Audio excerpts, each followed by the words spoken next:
kind doesn't exist. There's more to what we see. Let's sit down, talk about it. Let's just call it P.O.T. P.O.T. Yeah. Let's call it P.O.T. P.O.T. Yeah. Let's call it P.O.T. Pontification of Thought Podcast. Hey, what's up, Pontification of Thought? I got a great episode for you guys today. We have a master photographer. His name is Robert Potter, but he's going to introduce himself a little bit, and he's going to let you guys on, man. So you want to... Hello. It is so happy to be here. Thank you for asking me. I am Robert Irving Potter III, and my life is photography. What can I say? Yeah. I started doing photography in grade school. Okay. I went on into high school and found the darkroom and was just amazed. I applied to Interlochen Arts Academy for a creative writing grant, and they accepted me for photography because I had tipped in some photographs along with my poems. Yeah. And they said, we didn't see any creative writing, but you're here for photography. So pretty much you saw this since you were young, like. Oh yeah. It's been my vision. Yeah. Right. Was it always a thing that you wanted to do, or you just one day found yourself like, wanting to capture something, and you're like, hey, maybe I should do this. On the table in front of the sofa, and we call it a Davenport in our house, on the coffee table there was Life magazine, Look magazine, National Geographic magazine, and an art history book every month. And my mom would switch them out. I was dyslexic as a child. I couldn't read. Oh, wow. They thought I was special, right? So I was enthralled by the photographs, and my mom actually taught me how to read using comic books. So imagery has been really important to me from the very beginning. Well, the thing about art, from all aspects, but when it comes to visual stuff, it seems like being able to tell a story within just a picture is like a big thing. So I'm guessing learning through that was a good way for you to learn. It's awesome, and that's the essence. Thank you for the segue. That's the essence of my vision. Yeah. It's like I worked on this for years. Well, at least trying to express it in words. Yeah. At Interlochen Arts Academy, they taught me that I could express myself through visual imagery the same way that a dancer expresses himself through dance, or a writer through words, or right? Yeah. Okay. And when I put it into words, this is how I did it. I said, I capture the essence of life in the human creative process, the emotions and energy ignited by its creation. Wow. Yeah. Yeah. Okay, so that's it. And it's so crazy how being able to capture a certain image sometimes that image itself has so much power behind it that sometimes you don't know it right away while you're doing it, but as a photographer, I'm pretty sure you encounter those things. Like, oh yes, there are the gifts that are given to you that the image that you almost didn't take. Right. Okay. Or the image that you didn't think much of at the time, and then you look at it later, you go, "Whoa, that's a gift!" Right? It all comes from. I don't know. Oprah says that there's no such thing as luck. Yeah. Okay. She says that it's preparation with opportunity. Okay. Okay. Well, I add one more thing to it. I say luck. If you want to call it luck, it's preparation, meeting opportunity with action. Yeah, exactly. Got to have the action. You got to have action. Because, you can't expect things to come right at you, because things don't do that. But when you're putting some sort of action towards whatever it is, those opportunities present themselves. Yes. And if you're prepared, and if you've been doing something for a while, and you know that that's exactly what you want to do, and you happen to be at the right time, at the right moment, and that opportunity presents itself, whether it's luck or not, if you've been putting that action, it helps out. It helps. It does. It really does. That's the essence of what I try to do with the Potter School of Photography. I do mentoring Okay. and teaching. So tell me a little bit about like the school thing. Okay. How does one go? For the viewers here, if they would like to get a little bit of your classes, how would they go about? Well, I do one-on-one mentoring. Mm-hmm. I do it in person and on Zoom. So it's what you do is get a hold of me and we have coffee. It's a free consultation from the beginning because I want to know about you and I want to know about your imagery. Yeah. Right? And what are your goals? What are your aspirations? What are your dreams? Yeah. And then I put together a course of study that's tailored specifically for you. For the person. Exactly. Okay. For that person. Yeah. Right. And then which you don't really get from teachers often. Sometimes there's big rooms where there's too many people where you could focus on someone. So you're pretty much giving someone like the undivided attention. Exactly. And one of the things I love to do with my students, and it's one of the core classes that I take them to, is I like to take them to the Art Institute of Chicago. Okay. And we arrive there and I take away their cameras. Like their phones and everything. Well, I let them keep the phone because the phone camera can be a tool to be used for what we're going to do next. Yeah. What I do is I give them a sketchbook. Oh, yes. And I give them pencil and a kneaded eraser. And we go through the museum and we learn from the masters about composition and lighting. And they actually sketch the composition into their sketchbooks. Wow. Right? And then I ask them to use their phone to take a picture of the painting and a picture of their sketch. So they can remember later what it is they learned. Yeah.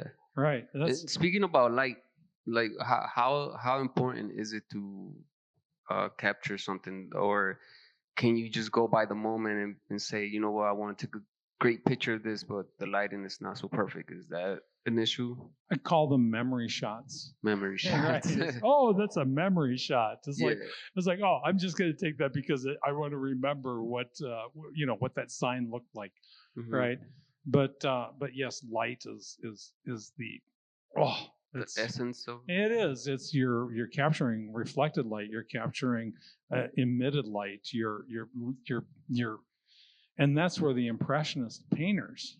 Did they ever go? Yeah. Oh, Monet, Seurat,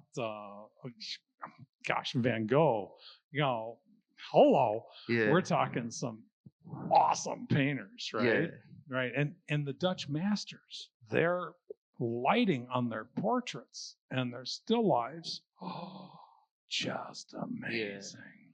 So like with definition and depth within a picture, yes, that has to do a lot with the lighting, right? Right, exactly. Yeah. Well, me, I'm just starting off and I don't know that much, but what I've been learning is, hearsay. So I know you know your stuff, so it's a good thing I'm asking you. So. Well, thank you. It is. It's the art history. Yeah. It's the preparation. It's the preparation and learning how to use the tool, the mechanical camera itself. How does it work? How can I make this tool an extension of my hand and eye so that when I do need to make a photograph at a moment, I can just do it. So how old were you when you first grabbed the camera and said, you know what, I'm going to do this professionally? I was in 4th grade. Wow. When I asked for a camera for my birthday. Wow. And my birthday's so close to Christmas that I asked for, a combination. Christmas, yeah. Christmas and birthday. Christmas, yeah. both. So you could make it an expensive one. Right. That Christmas, I received 2 cameras Oh. I got an Instamatic and a Brownie. What's a Brownie? It was kind of like an Instamatic. It was a different company that it's a camera that doesn't have an f-stop or a shutter speed. It just takes pictures that one, it's like a point and shoot. Okay, And I'm way gonna back put a in the pin day. on shutter speeds and stuff. So, but I'm gonna Okay. continue. Okay. Well, I was a little disappointed because I really wanted a camera with shutter speeds and f-stops. Oh, okay. And so I developed my first roll of film in 4th grade, and I was hooked. Just absolutely hooked. That was it. It was like off to the races. Wow. Yeah. So Right. before digital cameras and stuff like that, did you yourself have to print the actual thing, or did you take it somewhere else, or later learned? Oh yeah, that's the whole darkroom process is, Yeah. I'm sorry that it's gone pretty much to the wayside because it's so expensive for the chemistry and the paper now to learn the photographic process. But was that the way that you did it back? It is. Yeah. It is. Yeah. Right.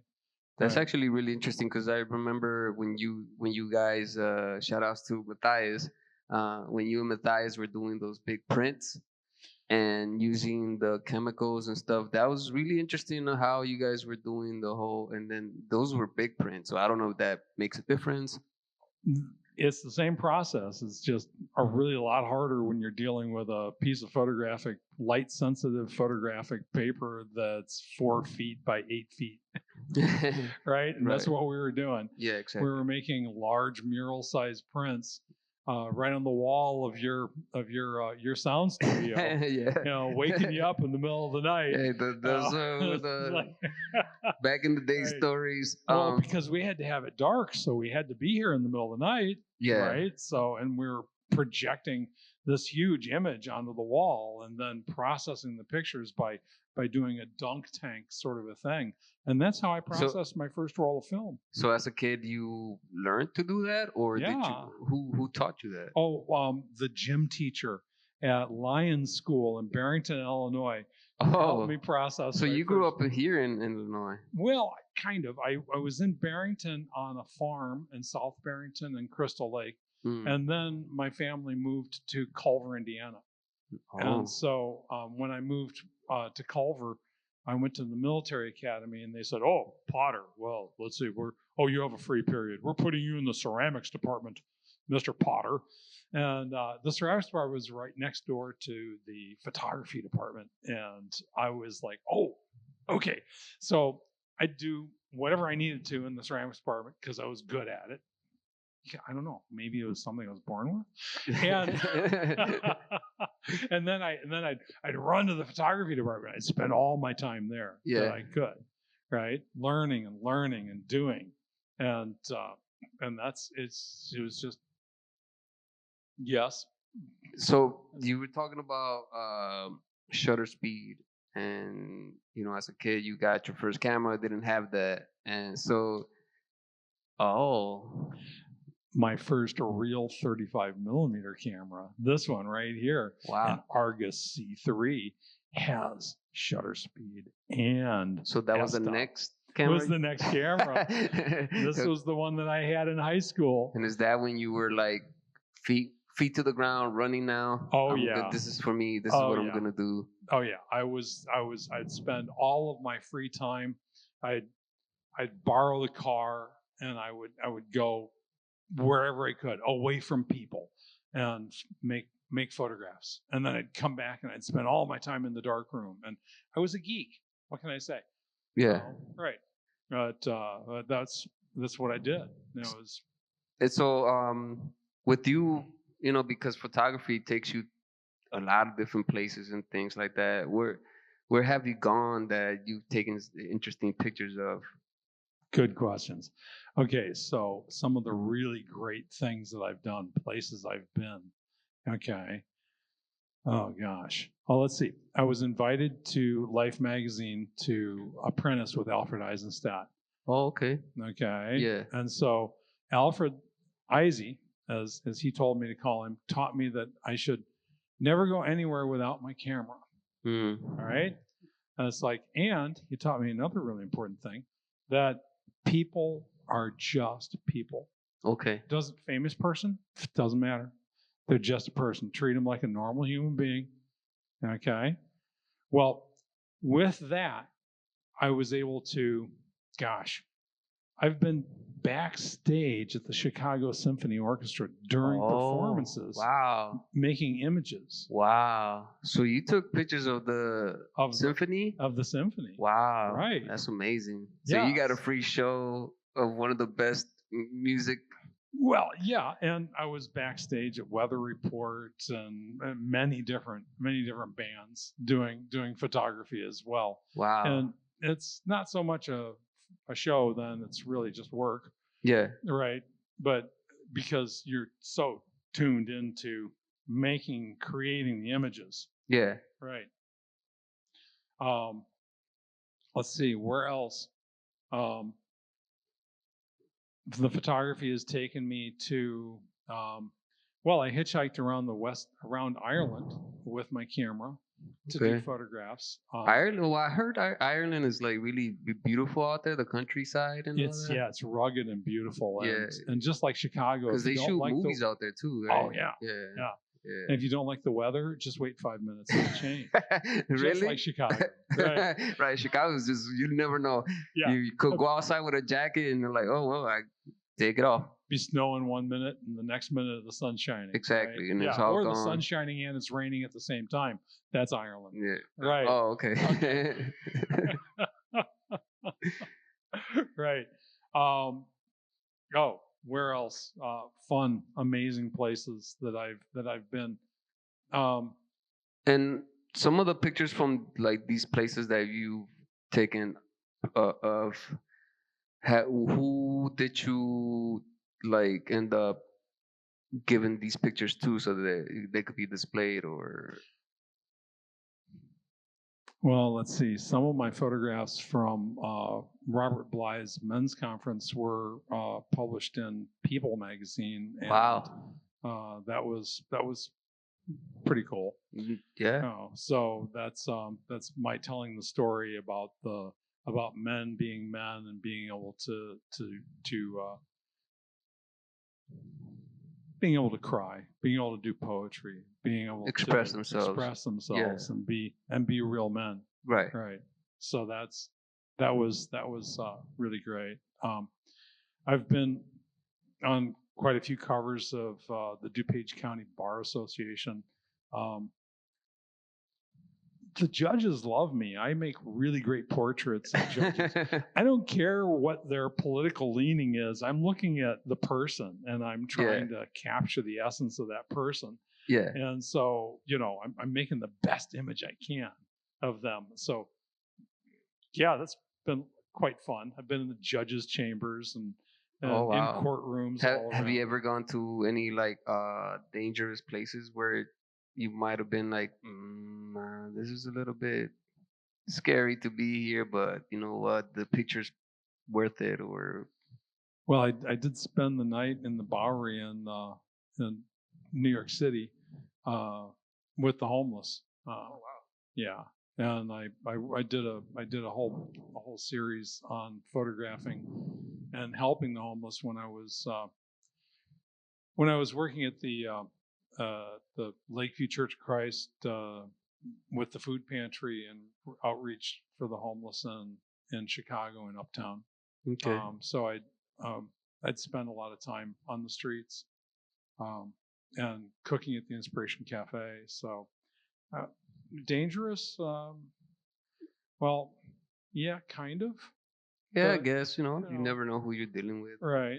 Exactly. I guess it could be something of that sort. Yeah. So yeah, as I know you probably get this a lot from your students and things, but how important is it to know about aperture, about shutter speed, lenses? Takes me back to the 3 things about photography. Mm-hmm. And one is pay attention, guys. Yeah.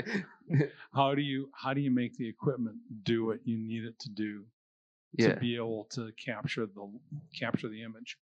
And so it's all about capturing that light on the light sensitive material, whether it be the digital sensor or the film, right? Mm-hmm. So yeah, you really need to know about that. And so there are like two mechanical ways to be able to alter the light coming into the camera. And a camera can just be a cardboard box with a piece of tinfoil and a pinprick, okay, for a lens, right? I mean, a camera is just a light, tight compartment that allows light into it that affects a light sensitive material. Sort of like the eye. Our Right. eye sort of like changes the retina would change size or whatever to Right. allow certain. Okay, light so into if we take it to the eye, if you think about it, it's like, okay, so there's the iris of your eye, Mhm. right? And I used to love to say it this way because I used to hang out with Chris Farley. And Oh, yeah, that's another question I was going to ask you. So we'll put a pin on that one. Okay, well, Chris and I were drinking buddies back in the day. Okay. And so it's like, yeah, and we had a bit of smoke too, and so when you're stoned, your eyes get dilated, right? Sure. Okay, and so think about it. Oh, you're stoned, and your eyes are dilated. It's a really big hole. Your iris is tiny, and your pupil is really big. Well, things are kind of fuzzy and not quite in focus because you're stoned or drunk or drunk, whatever. right? Yeah. Okay, right. So that's like the f-stop in your lens. It's a tiny hole or a large hole. The larger the hole, so that's what the smaller the number, the less in focus. The smaller the hole, the larger the number, and the more in focus. Right. Okay. So you can decide, how much light am I letting in? Am I opening this iris way up and letting a lot of light in? Right. And then there's the shutter speed itself. How fast is the shutter allowing the light to come in? Is it a second, a really long shutter speed for catching motion of cars moving on the 3 seconds works really good on Lakeshore Drive. Okay. Yeah, when you're looking down at it from way on high. Yeah. Right. You just get these long trailing lights. Okay. Yes, right. I like those pictures. There's some that where they make it stream a lot, and those look really cool. Exactly. Like a 3-second exposure. So that's what that is. Right. Wow. Right. Yeah. So being able to use the time that the light is allowed into the camera and the amount of light coming into the camera, those are your two mechanical needs. Right. You need to know how those work. Right. Right. And once you've got that down, then the rest of it's cake. Yeah. Right? Yeah. No, but I mean, you could really tell from a professional or someone that just started because like your pictures, they have a lot of definition. They have a lot of like a je ne sais quoi. Like you could see, like, wow, he captured this. He knew exactly where to put the frame, exactly where to place the camera. You could tell the light was coming in perfect. But as a someone that's just starting, you may have a good picture, but you may not know the exact mechanics to capture that. Right, and again, it comes back to that whole preparation, meeting opportunity with action. Right. You're prepared by knowing your art history and knowing what's going to make a great image, what the great masters of painting did for composition and lighting, and you can see it. Yeah, right? exactly. And when you see it, okay, then if you can do the composition, then you have the mechanical, technical camera itself, and how do you make the camera do what you need it to do to capture that image? Right. Right. Okay. And then there's the hurry up and wait. It's like, are you in the right place at the right time? Yeah. Right. So wow. Yeah, so that's one of the things that me trying to start doing here and then photography. Well, not photography, but like videography and things like that, which is almost the same thing. Obviously, it's in the same family. And I've been learning a lot about the lighting and things, which I still need to learn a lot more. But like right now, you telling me the information about the f stop and all that. It's just you just opened my mind on a different level. That now I want to play with my with my camera later on and look at those type of things. Another thing was that I put a pin on was. So some of the most interesting people that you've met doing photography, one of them was Chris Farley. Well, he was a buddy of mine, and we worked Wow. at Second City together. Wow. So, Wow. yeah, it was lots of fun, and so is Bonnie Hunt, who, her newest movie is Red One. Uh-huh. She's Mrs. Claus. Oh, really? I haven't seen Oh, it. yeah, check it out. Check it out.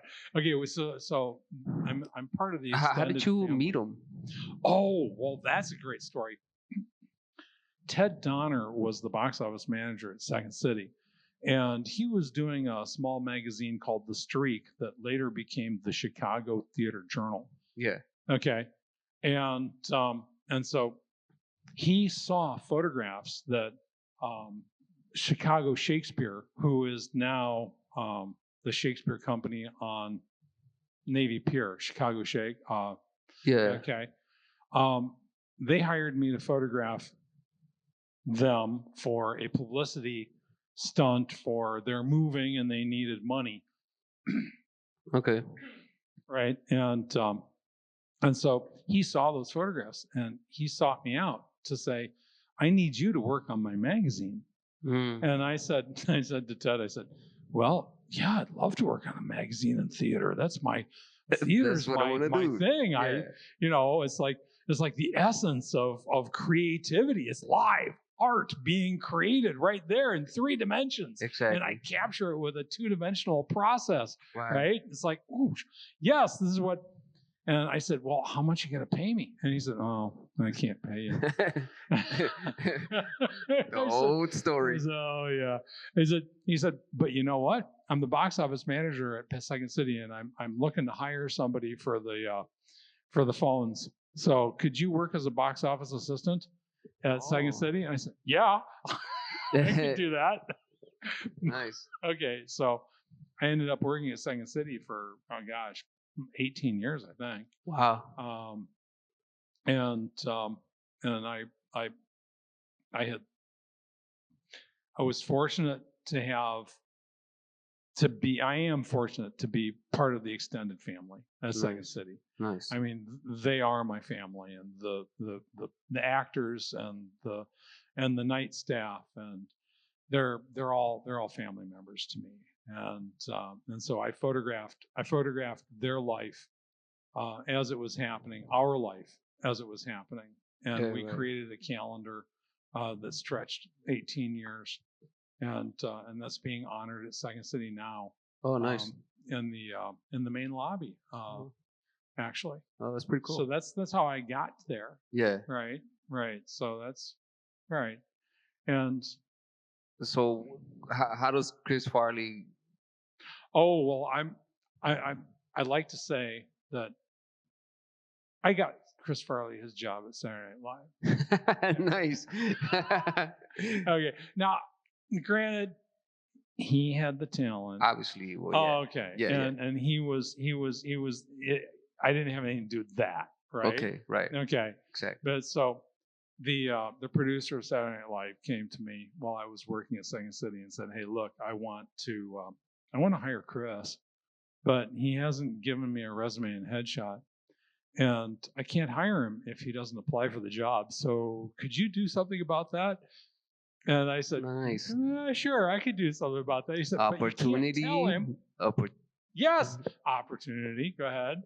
Meets preparation meets opportunity with action. Exactly. Right. Exactly. So he tells you He tells me this, and he says, "But you can't tell Chris." Mm-hmm. It was like, so I said, okay.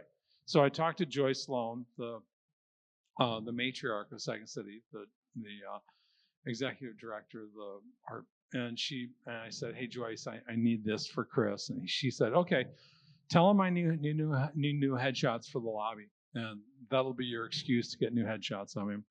And so I told him, and he said, okay, great, I will. And so, but I'm too fat right now. I need to diet.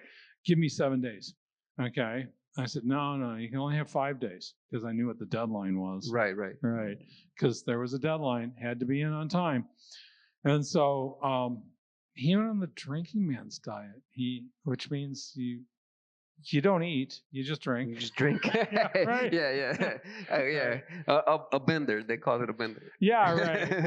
Well, so he was trying to lose weight by not eating any food, and he showed up at the photo shoot, and yeah, he passed out on the set. Wow. And I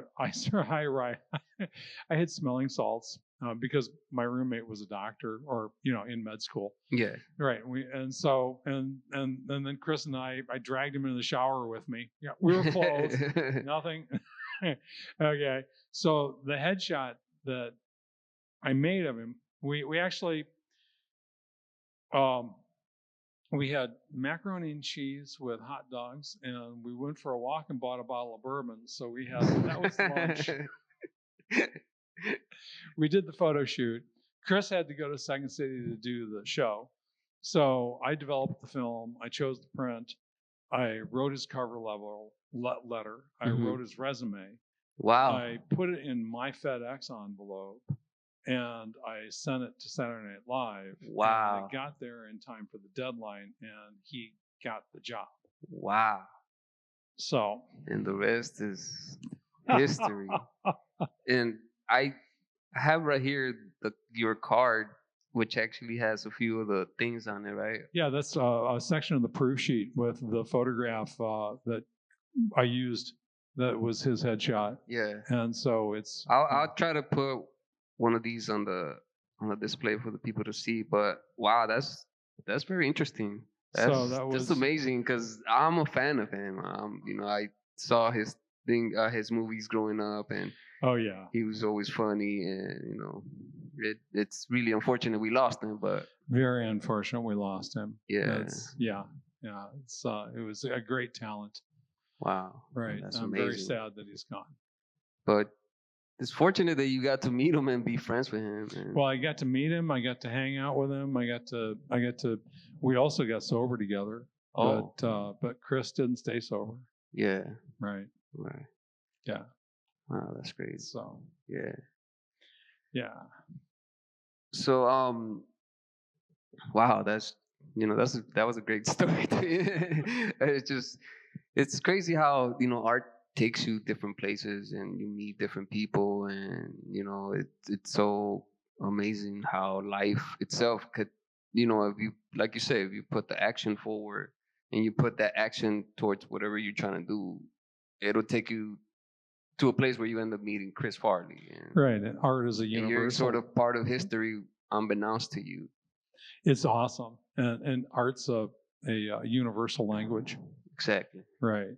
So you can connect with people on multiple levels through different cultures. Right.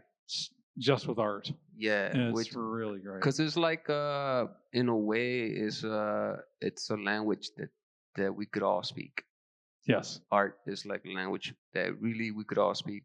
It doesn't Picasso, whatever he was from, and there's different artists. It's just no matter who's looking at his art, they're gonna understand it somehow. Or they understand it in their way. Have some sort of impact to it. Right. And that the language barrier is not needed. So one thing we were talking earlier when we were in the car, by the way, we went to go get some good food. What was the place called? It's called The Famous Taco Burger. The Famous Taco Burger. And they have some of his art, which we're going to play a video of it at the end of this. But yeah, so we were talking a little bit about, you were saying the metadata for a picture for blind people. Oh, yeah, it's really great. What's happening is with the internet is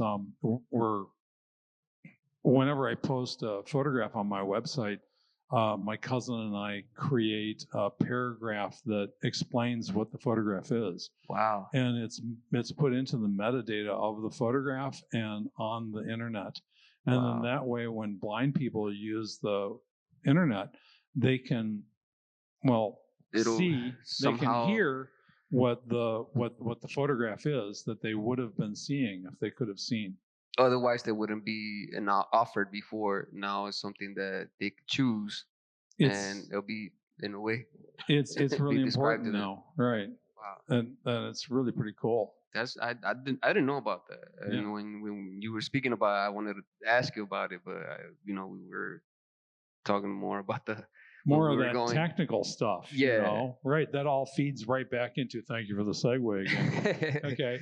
So the mission of the Potter School of Photography is to create a safe place where creativity, understanding, and the ongoing adventure of life collide into courageous self-expression through visual imagery, empowering both the person in front of and behind the camera. Technology is simply a tool for you to use in the ongoing discovery of the self through education, insight, awareness, and experience.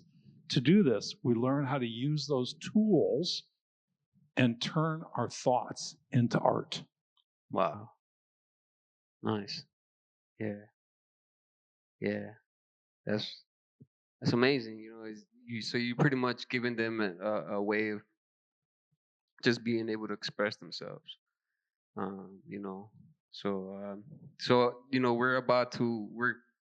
Thank you for for being here today. Like, I really appreciate you coming by.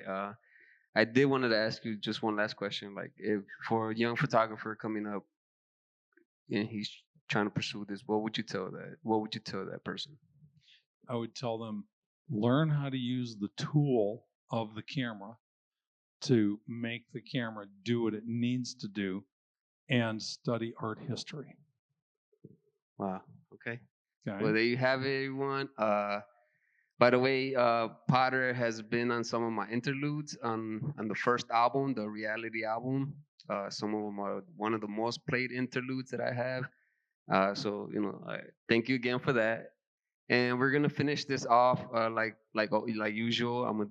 We're gonna show a little video of him showcasing a little bit of his art right now.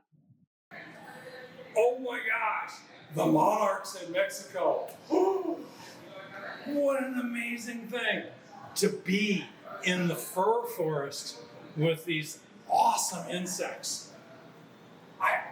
It's quite a climb up the mountain, but it's well worth it.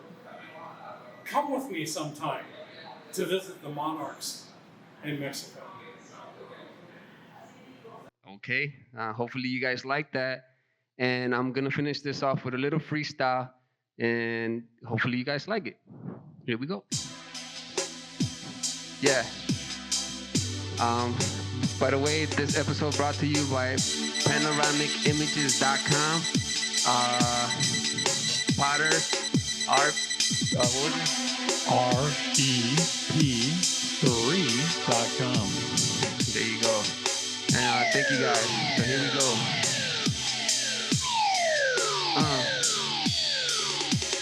How important is it to express oneself when you trying to let go of reality? You gotta know how to use the tools and all. If not, then you could go insanity. But art is everything. Photographs, that's like my thing. You gotta capture the moment. You just gotta really, really show me. Art is in all our hearts. You gotta do it from the start. Doesn't really matter who you are. The language speaks through the art. Thank you for teaching me about the stuff. Aperture, I didn't have enough. But now I learned a lot of things from Potter. And kinda made me smarter. Pontification of Thought. Lesson you could have bought. Go to the website and check it out. But for now, we're about to go out. Thank you. That's the end of the episode. Thank you guys so much. Please check out Potter. Please give them where they can find you and all the The places. Potter School of Photography. Just Google that, the Potter School of Photography. Potter School. Or, the Potter School of Photography. Or just Google Robert Irving Potter III, and you'll find me. And again, what was the website? REP3.com. Okay, so rep3.com. Check it out. Thank you guys for tuning in. And have a good day, good night, whatever time you're watching this. Thank you again, Potter. I really enjoyed it. I really had a great time with you. Thank you. Me too. Thank you. P.O.T.